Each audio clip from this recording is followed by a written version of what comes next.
अर्जुनी मोरगाव विधानसभा क्षेत्राचे महायुतीचे उमेदवार राजकुमार बडोले यांनी अर्जुनी मोरगाव तालुक्यातील अतिदुर्गम भागातील गावात जाऊन मतदारांशी संवाद साधला आहे।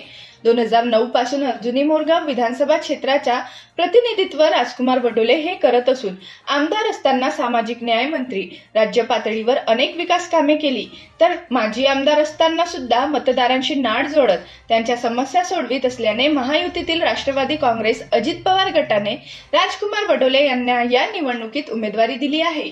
आपल्या गावात रस्ते झालेले, आपल्या गावात पिण्याच्या पाण्याच्या सोयी आलेल्या आहेत, शेतकऱ्यांच्या खात्यावर पंतप्रधान सन्मान योजनेचे पैसे आलेले आहेत, आपल्याला बोनस देण्याची योजना आलेली आहे।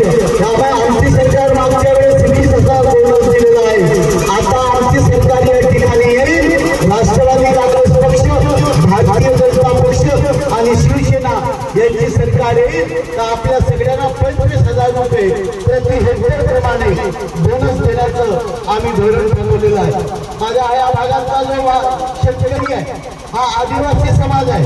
या सगळ्या सौर ऊर्जा प्रत्येक घरापर्यंत आल्या पाहिजे। माझ्या सगळ्या शेतकऱ्यांना फ्रीमध्ये वीज दिली गेली पाहिजे, यासाठी आम्ही कटिबद्ध आहोत। आपल्या सगळ्यांचा विकास करण्यासाठी महायुतीच्या लढाईवर मी या ठिकाणी उभा आहे। तर राजकुमार बडोले यांनी गेल्या 15 वर्षात राजकारण करीत असताना केलेल्या कामामुळे त्यांची ओळख फक्त जिल्ह्यातच नव्हे तर संपूर्ण राज्यात पसरली आहे।